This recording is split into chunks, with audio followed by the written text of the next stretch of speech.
to Yahweh, Bahashem, Yahweh Shai, Bahashem, Rakakudash. It's giving all praises to the Most High, whose true name in the ancient Hebrew is Yahweh, in the name of our Lord and Savior, Yahweh Shai, and in the Holy Spirit, the Rakakudash. Double honors to the geometric taught in this truth by the Holy Spirit. Honors to the brothers risking their life and freedom to push the gospel. Peace and blessings to the elect, who consist of the so-called Negroes, Latinos, Native Americans, who make up the lost 12 tribes of Israel, according to scripture and prophecy. And the elect will be 1/3 of the Israelites, who in the last days are returning back to Yahweh Bahashim Yahweh Shah for salvation, while the 2/3 of Israel who don't seek the Lord in time be destroyed with America. Okay, so back with another live lesson through the mercy and spirit of Yahweh Bahashim Yahweh Shah. This is a psalm of Asaph. This is chapter 83 in the book of Psalms. This is going to be part 2. In the part 2, we actually going to start back from the beginning. How he started off in part 1, but then go at it from a different angle. So we're going to get this real quick. Psalms 83 and 1. We're going to get 1 through 5 in the KJV and in the NLT.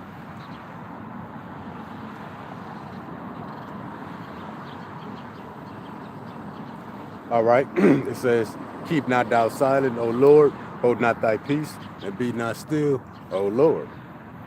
It says, for lo, thine enemies make a tumult, and they that hate thee have lifted up the head. It said, thine enemies, meaning the enemies of the Lord, which in the NLT it says, don't you hear the uproar of your enemies? Don't you see that your arrogant enemies are rising up? And then, who are the enemies of the Lord?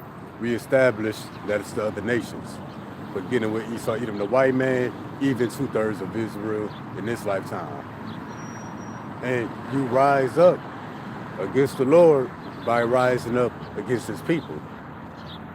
It's like verse 3 says, they have taken crafty counsel against thy people and consulted against thy hidden ones. In the NLT, it says, they devise crafty schemes against your people, they conspire against your precious ones. So there's always been a conspiracy, a crafty, wicked counsel on how to cut off the sons of God. In this lifetime, being the Israelites. But what we're going to get in a minute, that there's always been a crafty counsel against the sons of the Most High. Even before we were called Israelites, when we were called Hebrews, when we were called the sons of Adam, that's still that same lineage. And there's always been a crafty counsel against the sons of God. That's why Ecclesiastes say there's nothing new under the sun. Esau didn't pop up on the earth, coming out the caves, just all of a sudden being wicked. Because when we go into it, before they were called, Edomites, or white people, whatever you call them today, before that, that was the lineage of the serpent, because the serpent was a man. So Esau's lineage goes back to Cain, and even before that, the serpent. They have said, come and let us cut them off from being a nation, that the name of Israel may be no more remembered. NLT, come, they say, let us wipe out Israel as a nation.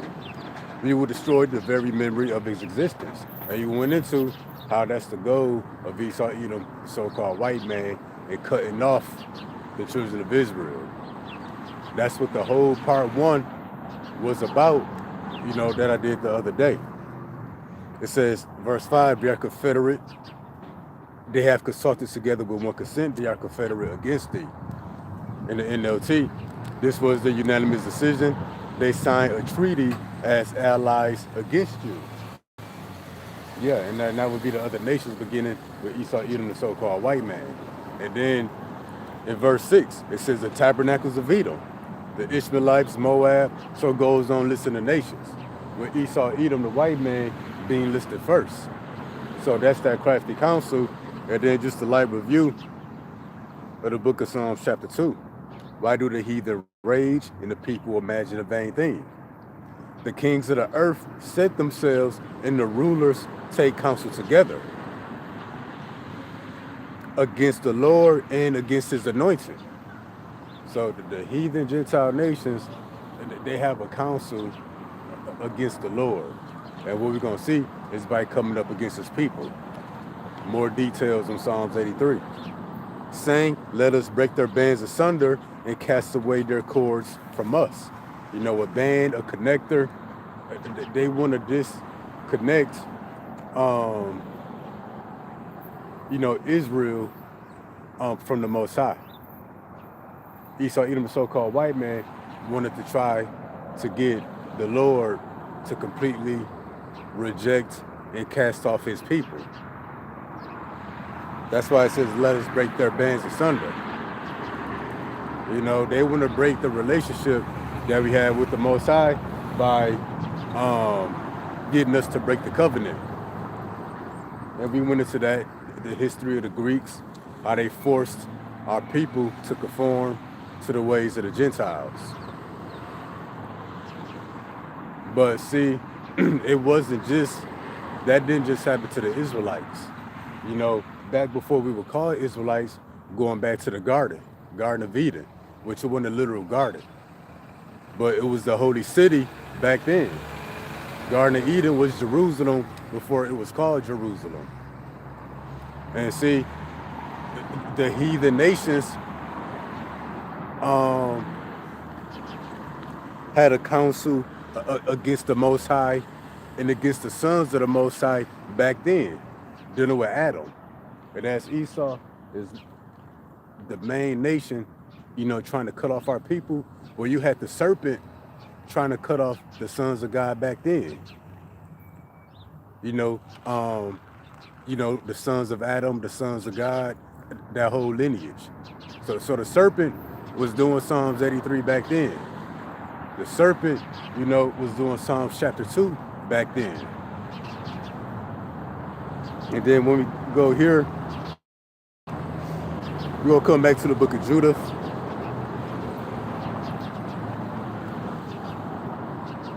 And then we're going to dive in the book of Genesis. So this is Judah 5 and 17, which we got this in part 1, but we need to revisit it. It says, and while they sinned not before their God, they prospered, because the God that hateth iniquity was with them. And that's the same with Adam and the sons of Adam. Before Adam had sinned, before he had sinned, the Lord was with him and he prospered. It says, but when they departed from the way which he appointed them, they were destroyed in many battles very sore, and were led captives into a land that was not theirs. And the temple of their God was cast to the ground, and their cities were taken by the enemies. This is the history of the Israelites. There goes Latinos, Native Americans. That's what happened when we sinned against the Most High. We go into slavery. But when we depart from the ways of Yahweh Bahashim Yahweh Shah. Now, who else departed? The first one was Adam. But let's get verse 19. But now are they returned to their God, and are come up from the places where they were scattered, have possessed Jerusalem, where their sanctuary is, and are now seated in the hill country, for it was desolate. This is the point.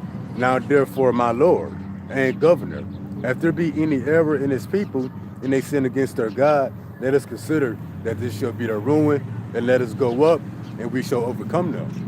So Esau, Edom, the so-called white man, understood, based off this history, that if you want to conquer the sons of God, the Israelites, you got to get them to sin against the Lord. You got to get them to be in rebellion against the Most High. But see, the serpent had that understanding too. Because when you really go into it, the serpent was one of Adam's servants. Because when you read the Apocrypha, Adam was king and priest over the whole earth. It said he was made Lord over every creature, including all nations of people back then. And see, Esau, Edom, the so-called white man, in his jealousy, he wants to cut off Israel, where the serpent had that same jealousy, the same envy and hatred that Esau, the white man, has for the children of Israel, and the serpent had that same hatred towards Adam. So he wanted to get Adam to rebel against the Most High in the book of Genesis, because he understood that would be the downfall of Adam. That would be the downfall of the sons of God back then. So when we know, and we're going to show that, we're going to go into it a little deeper. So we're going to get Genesis chapter 3, 1 through 13. And see, when Esau paid, he got to pay for everything going way back to the days of the serpent. Because that's how long they've been coming up against us. And if you want to deal with it, and Esau the white man, Esau used to be black. Back when he was Cain, back when he was the serpent, they used to have color. But this is Genesis 3 and 1. It says, now the serpent was more subtle than any beast of the field, which the Lord Yahweh Bahashim Yahushua had made. And what? We know that the serpent wasn't a talking snake. It was a man. Spoke with a forked tongue. You know, pretty much a liar, a deceiver. The white man today, he's that serpent. It says, and he said unto the woman, yeah, have God said, you shall not eat of every tree of the garden. See that? And the woman said unto the serpent, we may eat the fruit of the trees of the garden, but of the fruit of the tree which is in the midst of the garden, God has said, you should not eat of it, neither shall you touch it, lest ye die. So this is the crafty counsel of the serpent, Psalms 83, way back in the book of Genesis. You know, the Gentile nations, beginning with the serpent, taking counsel against the Lord and his anointed people way back then, applying the formula in Judah, the 5th chapter, that the sons of God being rebellion against the Most High, that's going to be their downfall. And we're going to show with the fruit, the trees, eating, all that represents. And the serpent said unto the woman, you shall not surely die. For God doth know that in the day you eat thereof, then your eyes shall be opened, and you shall be as gods, knowing good and evil. So that's a clue right there. They wasn't eating a literal forbidden fruit.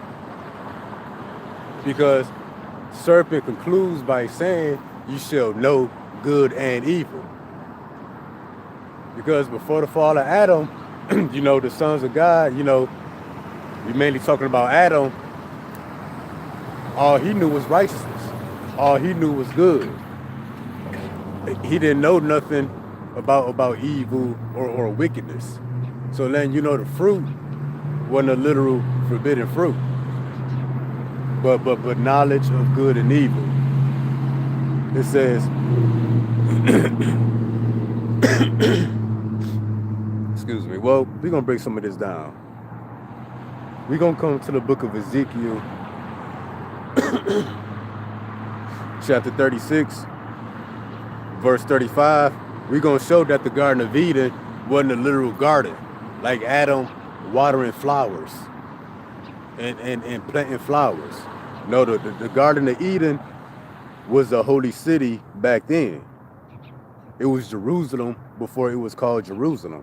Now this is Ezekiel 36 and 35, which this is future prophecy, but it say this: they shall say, this land that was desolate is become like the Garden of Eden, and the waste and desolate and ruined cities are become fits and inhabited. So you got the Garden of Eden and you got the word cities and being inhabited all in the same precept.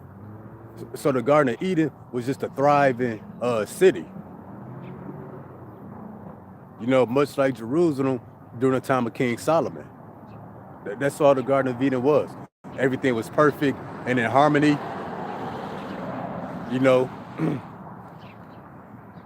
So got to understand that first. It wasn't a snake climbing on the tree, speaking to Eve. No, the Garden of Eden was the holy city way back then.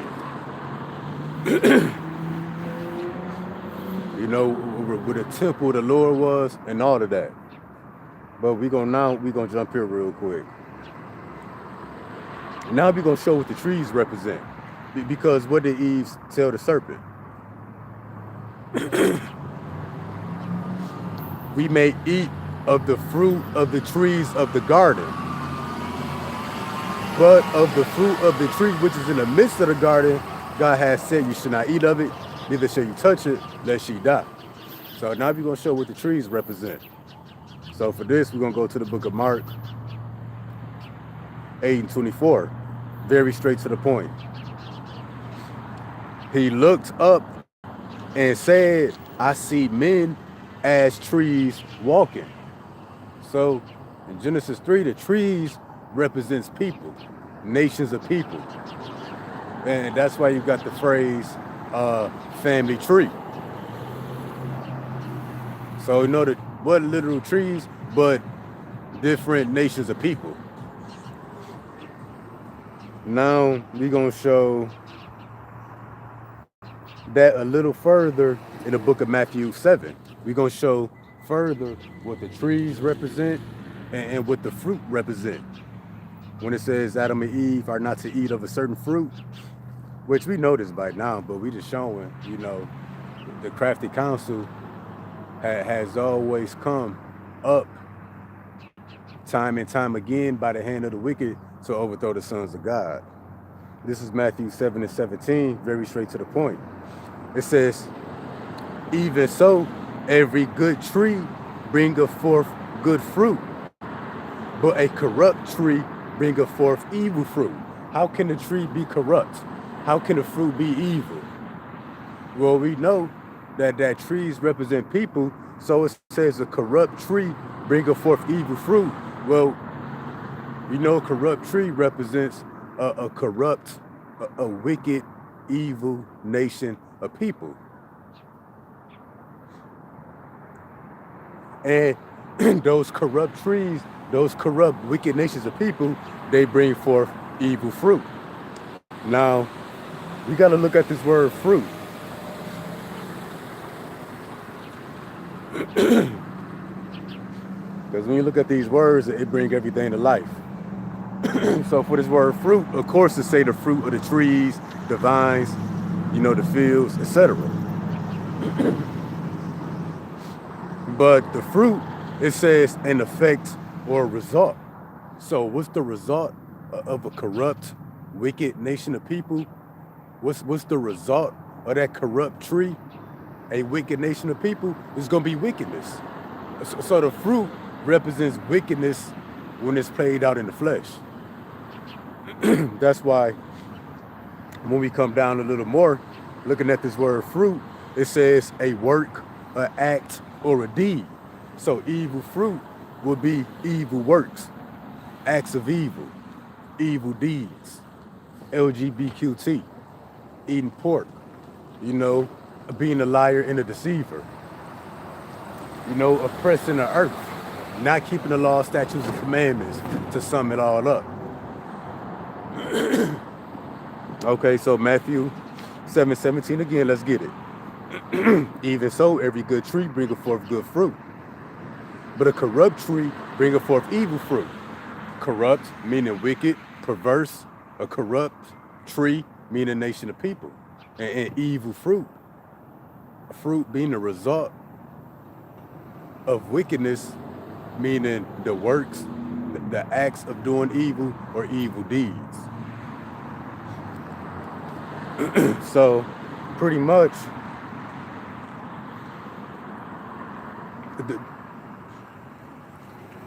Will we come here next?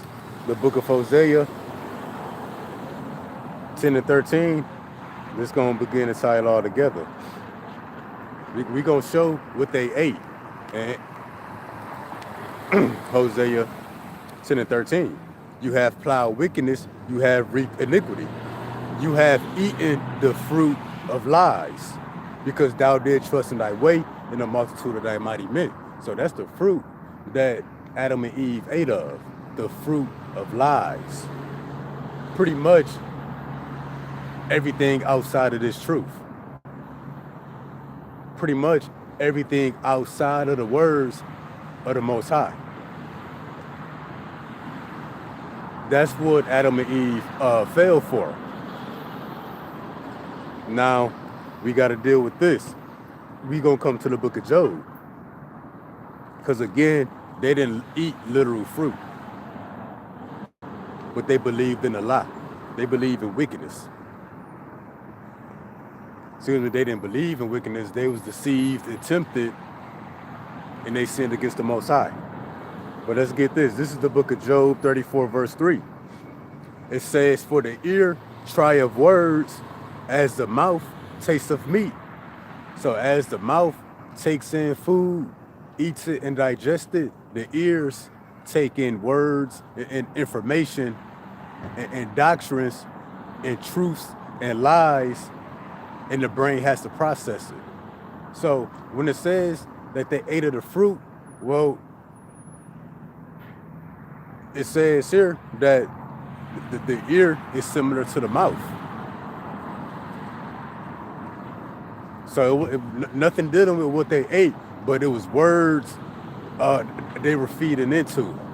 You know, lies of the serpent that they was feeding into. They heard the wrong word and believed it and fell for it. Same thing our people do today. You know, people get mad and talk crap about Adam and Eve, like why did they have to mess up? When our people fall for the same lies every day. Because what did the serpent bring to Eve? Feminism, being independent, being above a man, you know, being a lover of herself, not believing in the Most High. Money, the things that women fall for today, that the people fall for today. That's what Eve was falling for. Now, when we come here, so the fruit, evil fruit, the fruit is the result. But we know fruit, it begins with a seed. So we're going to deal with this one real quick. This is the book of Luke 8 and 11.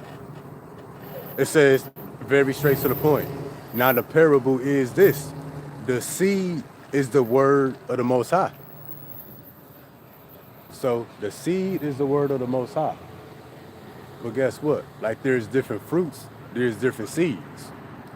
The seed can be the word of the Most High, or it can be the word of a serpent, or it could be the word of anybody. But we know anything outside of the word of the Most High, which is that righteous seed, corrupt seeds leads to evil fruit. So,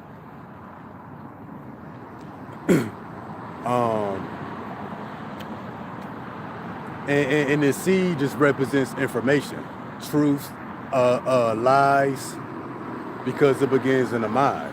Wickedness and sin, it begins in the mind. That's the seed. And then when it plays out in the flesh, that's that work, that act or that deed. That's the fruit. But see, the word of the Most High, the righteous seed, it leads to good fruit, good works, good acts. So the seed is the word of the Most High, but then there's the word of the serpent, as it is today. You know, but now we're gonna deal with this one.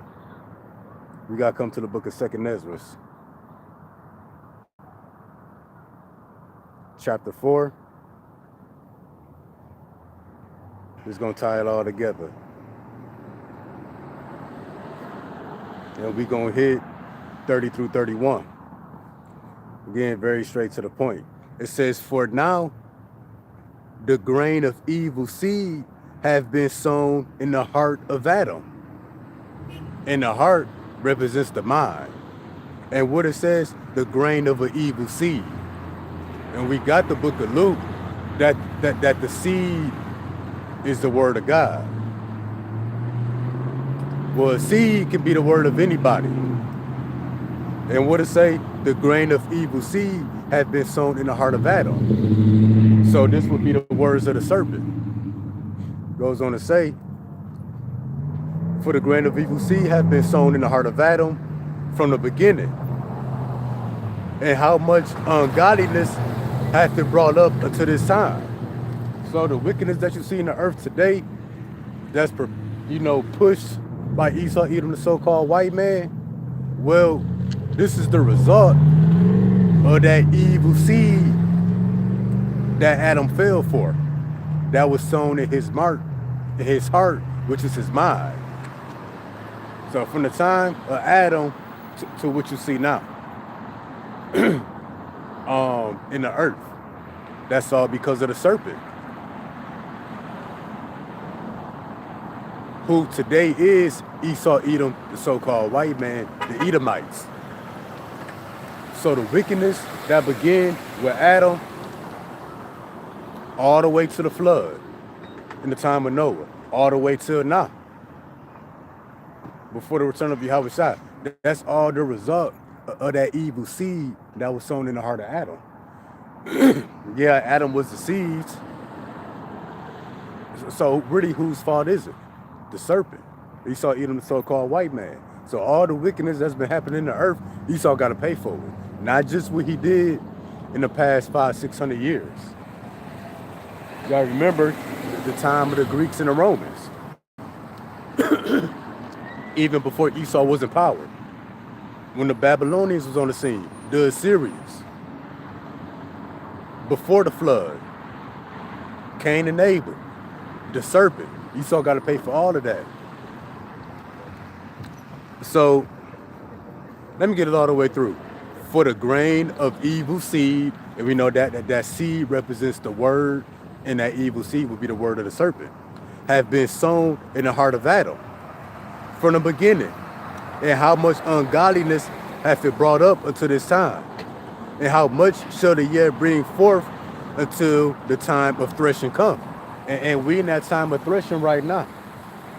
When Yahushua about to return to the earth to judge the earth. That's the time of threshing. And 2 Ezra 14 speak about how the world grows weaker through age. And with that, evils increase in the earth. That's all because of the serpent. Verse 31, ponder now by thyself how great fruit of wickedness the grain of evil seed have brought forth. So that evil seed, again, is philosophies and doctrines, the lies of the devil. The seed, that evil seed, is just information. And the evil fruit is when it plays out. That's why you got LGBTQ, people eating abominable foods, white Jesus, people lying, oppression. You know, the earth being ran completely out of order. That's the evil fruit. But it all begins in the mind, that evil seed. So everything that you see now wrong with the earth, it's the result of the serpent going all the way back to the book of Genesis. And that serpent today is Esau, Edom, the so-called white man. And we can prove that real quick. That's why, because believe it or not, especially the Christian church, the serpent will be here in the last days. See, that's what the earth gonna find out. The serpent never left. He just turned into a dragon. That dragon being the fourth beast, the Roman Empire. which America is a reincarnation of the Roman Empire. So the serpent never left. He just lost his color, his pigment. That's why Esau came out red. But check this out.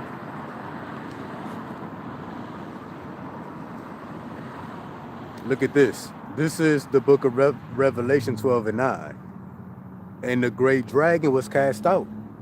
You know that dragon is dealing with the fourth beast, the last great kingdom to arise in the earth before Yahweh Shah. Now look who's in power. It's that fourth beast, reincarnated. That great dragon was cast out. That old serpent. See, it called the dragon, the fourth beast, that old serpent. So the serpent never left, never went away. He's still here. We deal with him every day. And that great dragon was cast out.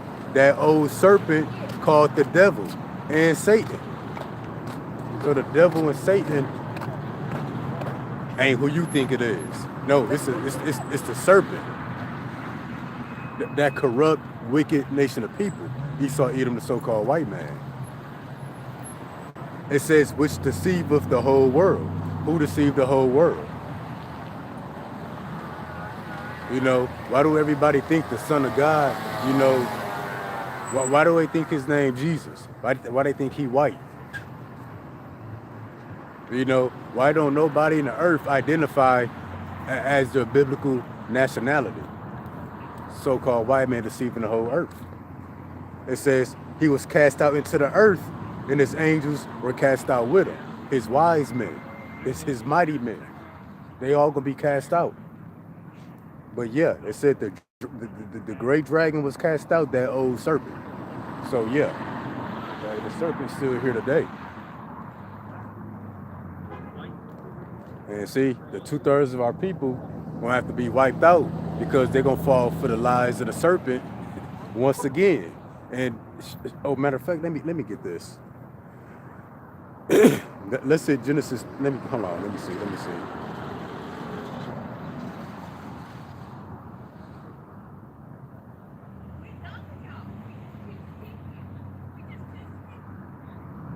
We got to deal with this. So let's go back to the book of Genesis, the 3rd chapter. Now the serpent was more subtle than any beast of the field, which the Lord Yahweh Bahashim Yahweh Shah had made. And he said unto the woman, yeah, have God said, you should not eat of every tree of the garden.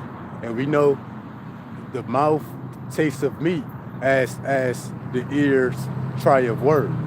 So when it says eat of every tree of the garden being the holy city, the trees being the people, but not eating with their mouth, but listening with their ears. So pretty much what the Lord told Adam and Eve, hey, you can't listen to everybody. You can't mingle with everybody. Like when the Lord told us that we're supposed to destroy those different Canaanite nations before you go into the promised land, and not to mingle with them because they would lead us astray. That's pretty much what the Lord told Adam and Eve. Hey, you can't mess with certain people. You can't listen to certain people. Matter of fact, avoid these people. That's why it says God has said you should not eat of every tree of the garden. The Lord warned them, there's a specific people you are not to mingle with.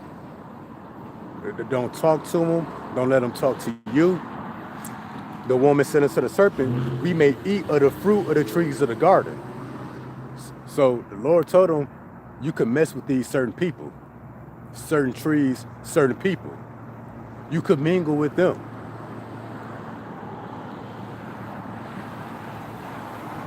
And the fruit represent your works, whether they be good or evil. It says, we may eat of the fruit of the trees of the garden, but of the fruit of the tree, which is in the midst of the garden, meaning it's a certain people over there, God have said you should not eat of it. Meaning don't talk to them and don't let them talk to you. Don't listen to nothing they say. That's what the Lord said to Adam and Eve. Neither shall you touch it, lest ye die. And not touching with the flesh, but with the mind. And the serpent said unto the woman, you should not surely die, for God doth know in the day that you eat thereof, meaning when you listen to these certain nation of people, you shall be as gods, knowing good and evil. And see, and those corrupt trees in the midst of the garden represents a corrupt nation of people. The Lord didn't want Adam and Eve to have no dealings with them. And the woman saw that the tree was good for food, meaning it piqued her interest. Not literal food that goes into the stomach, but they got the phrase food for thought. She was curious, what were these nation of people like? What do they know? They know good and evil. So Eve was curious. And it was pleasant to the eyes, and the tree to be desired to make one wise. Not wise in righteousness, but wise in wickedness. Knowledge of evil. She took of the fruit thereof and did eat. But she started listening and mingling with these people over the process of time. And gave also to her husband, and he did eat. So yeah, Eve got in the ear of Adam, her husband, and then he started following after this wicked nation of people as well. And that would be the nation of the serpent. Because the serpent wasn't just one man. The serpent was an entire nation. Like Esau, not one man today. He's an entire nation of people. So it's possible that it wasn't just one person trying to deceive Eve to get to Adam.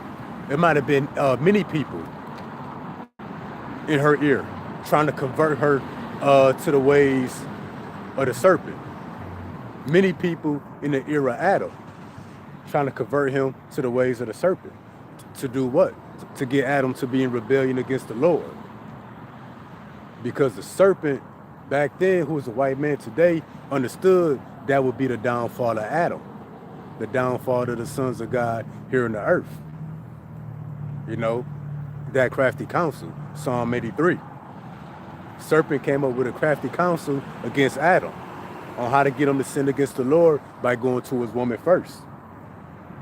Then the story of Solomon and Samson.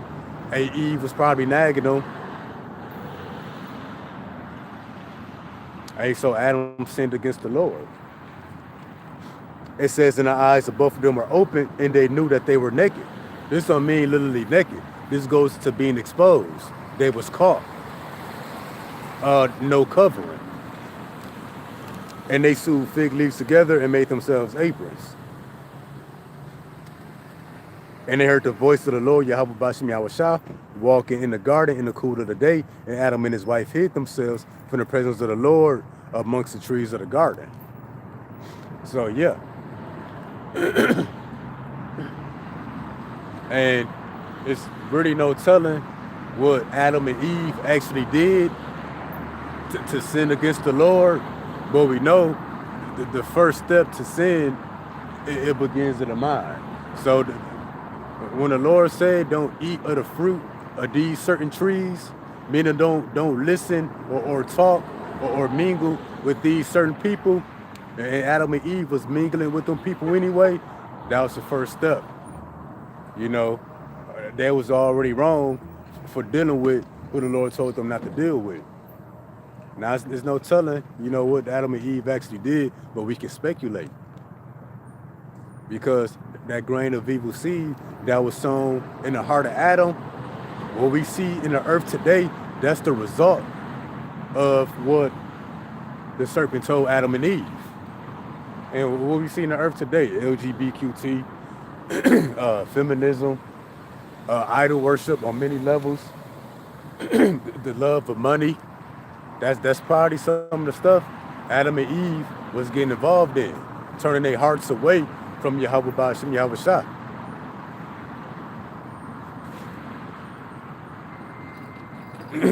And coming back to the book of Psalms 80, matter of fact, I need to keep that up. Coming back to the book of Psalms 83.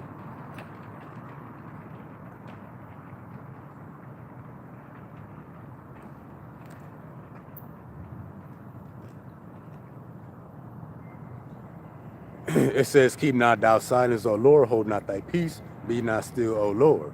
For lo, thine enemies make a tumult. They that hate thee have lifted up the head. They have taken crafty counsel against thy people and consulted against thy hidden ones. So the serpent, you can speculate he didn't work alone to deceive Adam and Eve. You know, the serpent, you know, which was a nation of people, had co-conspirators to come up against Adam. Because also, too, the scriptures tell us that because of the envy of the devil, sin entered into the world. So the serpent was jealous of Adam, just as Esau is jealous and envious of Jacob. So the serpent didn't work alone, but he had others working with him. And we can speculate that it was some people of the other nations that had taken crafty counsel against thy people. Back then was Adam, the sons of Adam, the sons of God, and consulted against thy hidden ones. They have said, come, let us cut them off from being a nation, that the name of Israel may be no more in remembrance. And what the serpent was doing, he was trying to cut off the sons of Adam, that the sons of Adam, who are the sons of the Most High, be no more in remembrance. So the serpent in the earth doing the same thing he been trying to do to our people since the book of Genesis. He gonna get over on the 2/3 of Israel, but he not gonna get over on the elect. Hey, the serpent tried to get Yahweh when he was here on the earth. See, but Yahweh, he didn't fall to the serpent as he did in the book of Genesis, because we know Adam is Yahweh. And see, the elect, we not gonna fall victim to the lies of the serpent either. They have consulted together with one consent. Hey, so you can best believe the serpent, which was a nation of people, it wasn't just one man, had people working with him to bring about the downfall of Adam. They have consulted together with one consent. They are confederate against thee.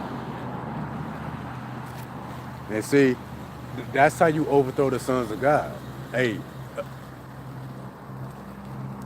the serpent didn't have to kill Adam like Cain did, or like Esau's trying to do today. Even Esau understand that. They ain't necessarily got to kill us. And this is their mindset right here, Psalms 12:4. Matter of fact, I might start at verse 3. The Lord shall cut off all flattering lips and the tongue that speaketh proud things. You know, it's first dealing with Esau, the so-called white man. It says, who have said, with our tongue will we prevail. Our lips are our own, who is Lord over us. But that's how Esau, the white man, failed. With their tongue, they can prevail against the sons of God. They ain't got to lift up sword nor any weapon of war. But with their tongue, they can prevail against us. That they can deceive us or tempt us to get us to sin against the Lord. 2/3 of our people, Esau about to prevail against them with their tongue. And that's going to play out in the form of the microchip. It's going to be many people resisting, but that hour of temptation. You know, Esau gonna say something tricky, and people gonna run to get the chip. They either gonna get spooked, or they gonna be lied to. You know, Esau might tell them they may get some great reward. They might be a big name in the New World Order. That's what Satan was trying to do. Yahweh. So Yahweh, if he bow down and worship him, he'll give them all the glory of the kingdoms of the earth. Esau gonna be coming with them same lies and them same tricks, being a serpent. But that's their mindset. Who have said, with our tongue will we prevail. and that's why the book of Revelation is speaking about having victory over the beast. That's why it's also say there should be no enchantment against Jacob. That's dealing with the elect. The words of Esau, the so-called white man, not going to deceive the elect. It worked before, going back, during the time of Adam, but it's not going to work again.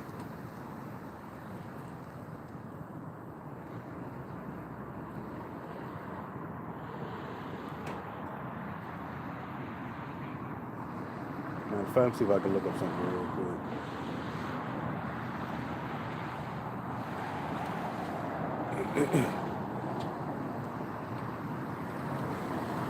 Yeah, I'm going to get this. This is Wisdom of Solomon 2:24. Nevertheless, through envy of the devil came death into the world, and they that do hold of his side do find it. So the envy of the devil, the envy of the serpent, which was a nation of people. Who's that devil? Who's that serpent today? He's the so-called white man.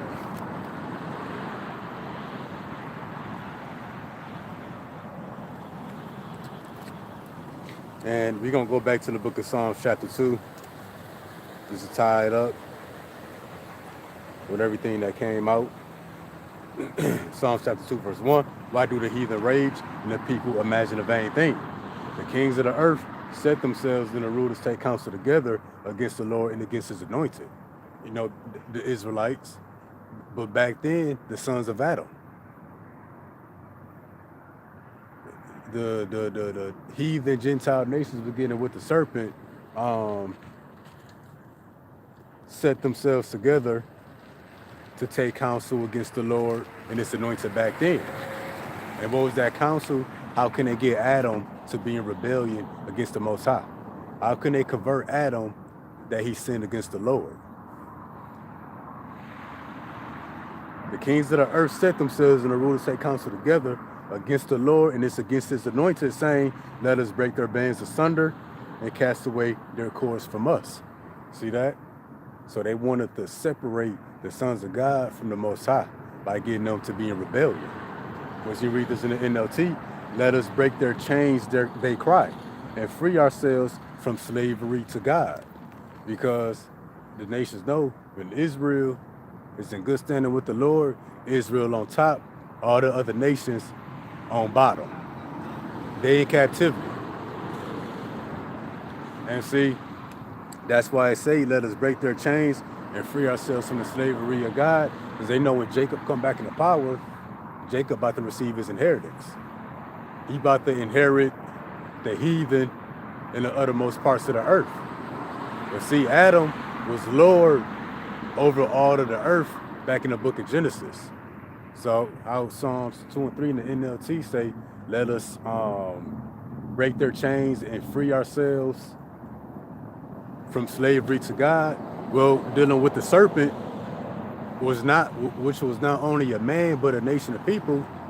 The serpent was one of Adam's servants. Adam had the serpent in captivity. Now we believe, the serpent was like one of Adam's, probably one of his closest servants. But we know the serpent being a nation of people, Adam had all nations in subjection. Adam ruled over all people. And see, the serpent, he didn't want Adam ruling over him. He didn't want a righteous son of the Most High ruling over him. Why? Because he wicked. So he wanted to free himself from the control of the Most High in the earth through Adam, and he led Adam into wickedness because he knew that would be his downfall. And then from that point, wickedness started to grow in the earth.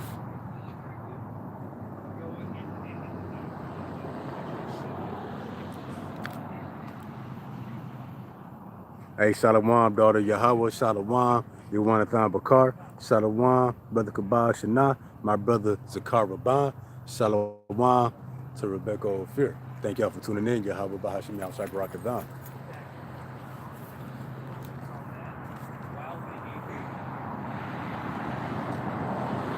And I'm going to get this Revelation, I think 12 and 10. It says, I heard a loud voice from heaven, a loud voice in the heaven. Now it's come salvation and strength in the kingdom of our God and the power of his Mashiach. For the accuser of our brethren is cast down, which accused them before our God day and night. And we know the accuser of our brethren, Esau, Edom, so-called white man, we read the book of Psalms, either the 50th or the 55th chapter, that he slandered his brother Jacob. Best believe the serpent was slandering Adam back in the book of Genesis, the 3rd chapter. After Adam started going off and doing things the Most High told him not to do, you best believe the serpent was calling out to the Most High, saying, hey, look at what Adam is doing. You saw the white man, he do it today. Best believe the serpent was doing it back then.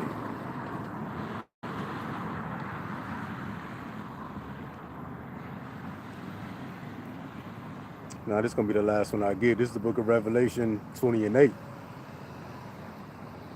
And see, Esau, Edom, the so-called white man, all the way back to things that he did back in the book of Genesis, the 3rd chapter. The serpent, he about to pay for all that. That's what this war is about. Esau, the white man, that great dragon, that old serpent, about to get judged. Revelation 20 and 8. And shall go out to deceive the nations which are in the 4 quarters of the earth. Gog and Magog to gather them to battle, the number of whom is the sand of the sea. So that's the last thing the serpent, 2 of the last things the serpent would do on the earth. Deceive the nations and then start World War III. You see that taking off. They went up on the breadth of the earth and compassed the camp of the saints about and the beloved city, which will be the elect, the house of David. And fire came down from God out of heaven and devoured them. So fire gonna come down from heaven and devour the serpent. Esau, Edom, the so-called white man today, and everybody that joined him to him. Now, this cancels out people's imagination about hell. A fiery place underground. No, it said fire is going to come from God out of heaven. So the fire coming from above. So yeah, and that fire that's going to be sent from the Most High out of heaven, it's going to be them nuclear missiles and them laser beams from the chariots. The world calls UFOs. But yeah, that's it. I thank everybody that tuned in and will tune in. Just wanted to hit Psalms 83 from a different approach. Showing there's always been a crafty counsel against the sons of God. Way before we called ourselves Israelites, but back when we were the sons of Adam. There was always a wicked nation of people in the earth. He just so happened to be white today. But it was the serpent way back then. The same people. But let's give our praises to Yahweh, Bahashem, Yahweh Shah, Bahashem, Wakakwadash. And we'll be out next week, Lord willing. Shalom.